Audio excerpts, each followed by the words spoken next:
10 जिल्लाକୁ लेलो अलर्ट मंगलबार प्रबल वर्षा संभावना नहीं 10 जिल्लाକୁ लेलो अलर्ट जारी होईछि। आसंताकाली अनेक स्थान में प्रबल वर्षा संभावना थिबा अनुमान करिछि पाणीपाग विभाग। ए नै 10 जिल्लाକୁ लेलो अलर्ट जारी करा जाईछि। मयूरभंज, केन्दुझर, गंजाम, गजपति, मालकानगिरी, कोरापुट, रायगड़ा, नवरंगपुर, कलाहांडी और कंधमाल को अलर्ट जारी होईछि। आकाश छुआ सुना दरसारा दुनिया रे बजार रे सुना दाम आकाश छुआ होईछि। भारत रे खूब शीघ्र पर्वपर्वाणी सह विवाह अंतु आरंभ हेबो। एहा पूर्वरु ही सुना दाम बढ़ी चलिछि। अंतर्जातीय बजार सह घरोई बजार रे मध्य सुना दाम रेकर्ड भांगुछि। गत सप्ताह रे 26 सेप्टेम्बर रे अंतर्जातीय बजार रे सुना दाम 2685.42 डॉलर प्रति आउंस रे पहुंचिछि। लवणगिरी मंदिर प्रतिष्ठारे जोग देबे राष्ट्रपति। ऐतिहासिक लवणगिरी पहाड़ शीर्ष रे नूतन भावे निर्मित श्री जगन्नाथ मंदिर, शिव मंदिर, हनुमान मंदिर एवं उद्यानर उद्घाटन करिबे राष्ट्रपति द्रौपदी मुर्मू। डिसेम्बर 12 रे उद्घाटन कार्यक्रम अनुष्ठित हेबो। राष्ट्रपतिଙ୍କ सह एही कार्य सम्मानित अतिथि भावे पुरी राजा गजपति महाराज दिव्यसिंह देव, स्वामी श्रीनिश्चलानंद सरस्वती महाराज, राज्यपाल रघुवर दास, मुख्यमंत्री मोहन चरण माझी, विरोधी दल नेता नवीन पट्टनायक, आईन मंत्री पृथ्वीराज हरिचंदन, कांग्रेस नेता ड अजय कुमार एवं ड तिरुपति पाणिग्राही प्रमुख जोगदेवार कार्यक्रम रहिछि। भुवनेश्वर निकटस्थ कपिल प्रसाद जटणी रास्ता प्रधान साही पांचगा जामुकोली निकटरे ऐतिहासिक लवणगिरी पहाड़ रहिछि। पहाड़ उपरे लवणगिरी ट्रस्ट बोर्ड पक्षरु श्री जगन्नाथ मंदिर, शिव मंदिर, हनुमान मंदिर और उद्यान निर्माण करा जायछि। डिसेम्बर 11 और 12 रे 2 दिन सेठारे होमयज्ञ अनुष्ठित हेबो। पूर्णाहुति समारोह रे केदारनाथ, बद्रीनाथ, सोमनाथ एवं तिरुपतिरु विद्वान पंडित एवं साधु सन्थ जोगदेवार कार्यक्रम रहिथिबा लवणगिरी ट्रस्ट बोर्ड अध्यक्ष ड तिरुपति पाणिग्राही और संपादक सुधासु मोहन पट्टनायक सूचना देइछन्ति। असुस्थ होई पड़िले खड़गे फोन जोगे स्वास्थ्यावस्था कथा पचारि बुझिले प्रधानमंत्री। जम्मू और कश्मीर निर्वाचनी रैली रे कांग्रेस अध्यक्ष मल्लिकार्जुन खड़गे असुस्थ हेबा घटना फोन करी स्वास्थ्यावस्था बुझिले प्रधानमंत्री नरेंद्र मोदी। रविवार जम्मू कश्मीर कठुआ जिलार जसोदा अंचल रे एक रैली को संबोधित करबा बेले खड़गे असुस्थ होई पड़िथिले। कनक ब्यूरो जम्मू और कश्मीर निर्वाचनी रैली रे कांग्रेस अध्यक्ष मल्लिकार्जुन खड़गे असुस्थ हेबा घटना फोन करी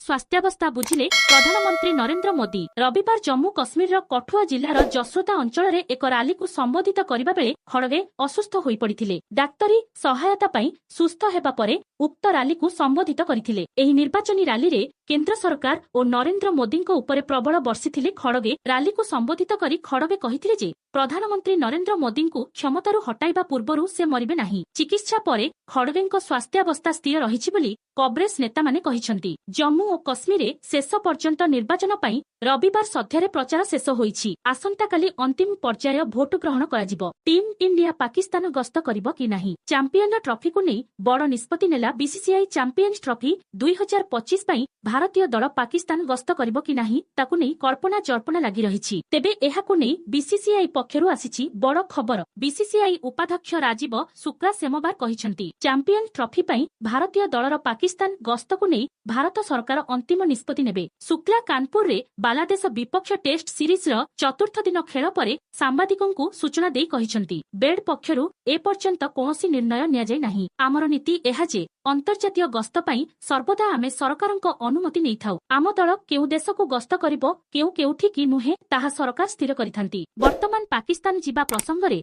सरकार जहा निष्पत्ति नेबे ताहा पालन हेबो बोली बीसीसीआई उपाध्यक्ष कहिसंती।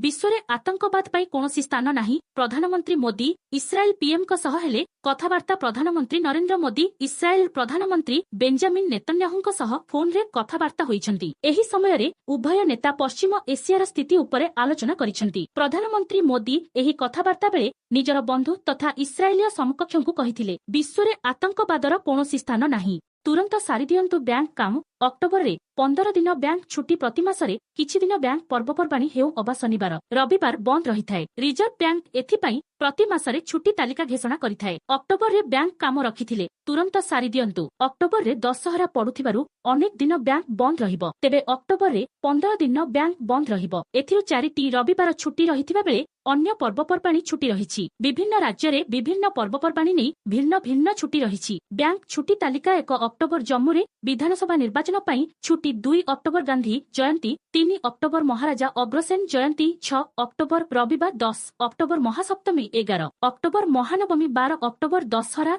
ଏବଂ ଦ୍ୱିତୀୟ ଶନିବାର 13 ଅକ୍ଟୋବର, ରବିବାର 14 ଅକ୍ଟୋବର ଦୁର୍ଗାପୂଜା, ଗ୍ୟାଙ୍ଗଟକ 16 ଅକ୍ଟୋବର, ଲକ୍ଷ୍ମୀ ପୂଜା 17 ଅକ୍ଟୋବର, ବାଲ୍ମୀକି ଜୟନ୍ତୀ 20 ଅକ୍ଟୋବର, ରବିବାର 26 ଅକ୍ଟୋବର, ଚତୁର୍ଥ ଶନିବାର 27 ଅକ୍ଟୋବର, ରବିବାର 31 ଅକ୍ଟୋବର, ଦୀପାବଳି। ତେବେ ଏହିସବୁ ଦିନ ବ୍ୟାଙ୍କ ଛୁଟି ସତ୍ତ୍ୱେ ଅନଲାଇନ୍ ଏବଂ ମୋବାଇଲ୍ ଆପ୍ ଜରିଆରେ ବ୍ୟାଙ୍କ ସେବା ଲାଭ ଉଠାଇ ପାରିବେ। ବିନା କୌଣସି ସମସ୍ୟାରେ ଟଙ୍କା ଦେଣନେଣ କରିପାରିବେ। ଏଟିଏମ୍ ସେବାର ଲାଭ ଉଠାଇ ପାରିବେ।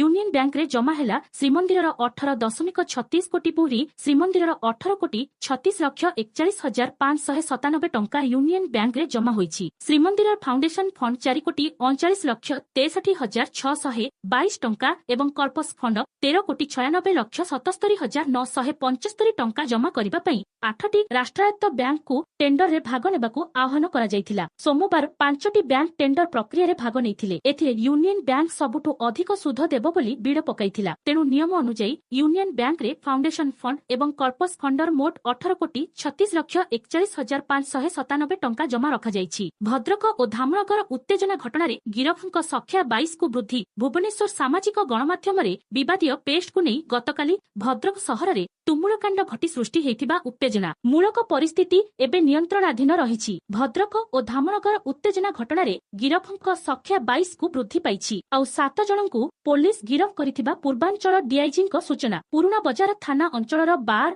ଓ ଧାମନଗର ଥାନା ଅଞ୍ଚଳରୁ 10 ଗିରଫ। ଏବେ ବି 163 ବଳବତ୍ତର। ବନ୍ଦ ରହିଛି ଇଣ୍ଟରନେଟ୍ ସେବା। କରୋନା ପରେ ଡରାଇଲାଣି ଆଉ ଏକ ଭୂତାଣୁ। ଗଲାଣି 5 ଜଣଙ୍କ ଜୀବନ। ମହାମାରୀ କରୋନା କବଳରୁ ବିଶ୍ୱ ବର୍ତ୍ତମାନ ସୁଦ୍ଧା ସମ୍ପୂର୍ଣ୍ଣ ଭାବେ ମୁକୁଳି ପାରିନଥିବା ବେଳେ ଆଫ୍ରିକୀୟ ଦେଶ ରୁଆଣ୍ଡାରେ ଏବେ ମାରବର୍ଗ ଭୂତାଣୁ ଆତଙ୍କ ସୃଷ୍ଟି କରିଛି କନକ ବ୍ୟୁରୋ। ମହାମାରୀ କରୋନା କବଳରୁ ବିଶ୍ୱ ବର୍ତ୍ତମାନ ସୁଦ୍ଧା ସମ୍ପୂର୍ଣ୍ଣ ଭାବେ ମୁକୁଳି ପାରିନଥିବା ବେଳେ ଆଫ୍ରିକୀୟ ଦେଶ ରୁଆଣ୍ଡାରେ ଏବେ ମାରବର୍ଗ ଭୂତାଣୁ ଆତଙ୍କ ସୃଷ୍ଟି କରିଛି।